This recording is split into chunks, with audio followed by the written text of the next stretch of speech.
A new change taking effect today could leave thousands of Southern California families at risk of losing access to food assistance.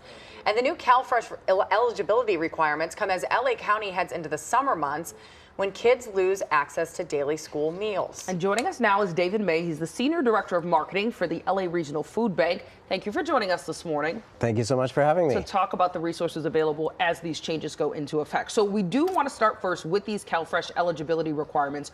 What are the new requirements, and help people understand why it's going to make it more difficult for some people to access this? Right. So the changes to CalFresh today are having to do with the able-bodied work requirement. So if you're someone between the ages of 18 and 64 and you do not have a young dependent at home, and if you don't meet these other exceptions, then this rule could apply. Who are we talking about here? So we're talking about people who are within that able-bodied work requirement range that would need to then come and do 20 hours of either volunteer time, work time, or a certified training program, or could be 80 hours per month.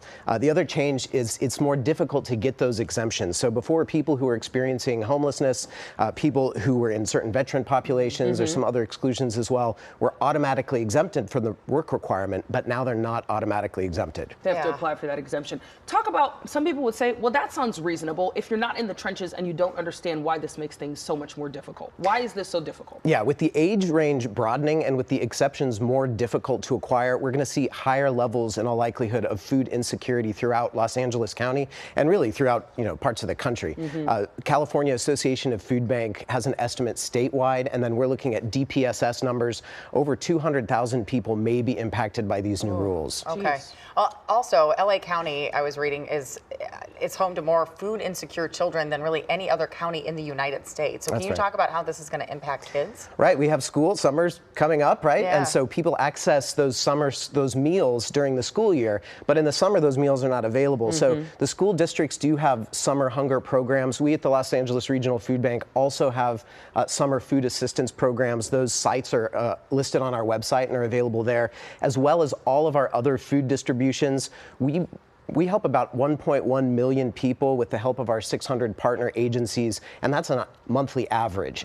So if you go to lafoodbank.org/findfood, you're going to be able to find those local food assistance resources. Nice. And for someone who's watching this and going, I'm really worried about not meeting the requirements now, I'm worried about feeding myself, feeding my kids, what can they do?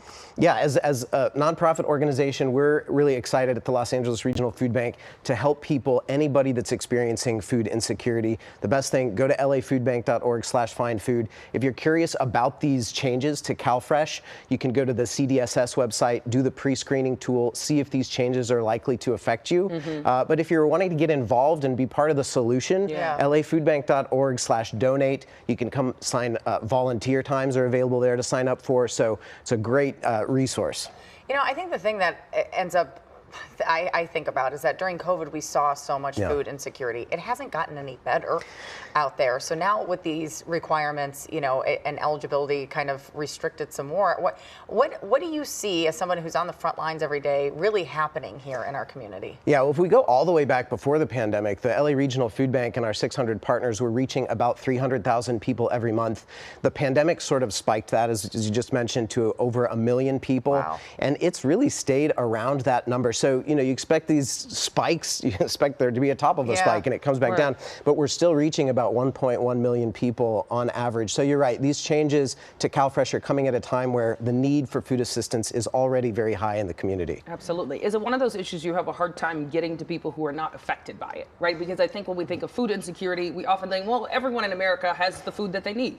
Right. It's unfortunate that in a county as wealthy as Los Angeles County, we do have such high levels of food insecurity. On the other hand, and almost as expensive as Los Angeles County is, we have high gas prices. We've had the cumulative effect of many years of inflation. So it does kind of make sense that unfortunately food insecurity is a persistent issue here in LA County. Well, David, thank you for all the work you're doing, and thank you for being here to just break down everything that's happening. It's appreciated. And telling us how we can all help. So head to our website for that, guys. All right. Thank you, David.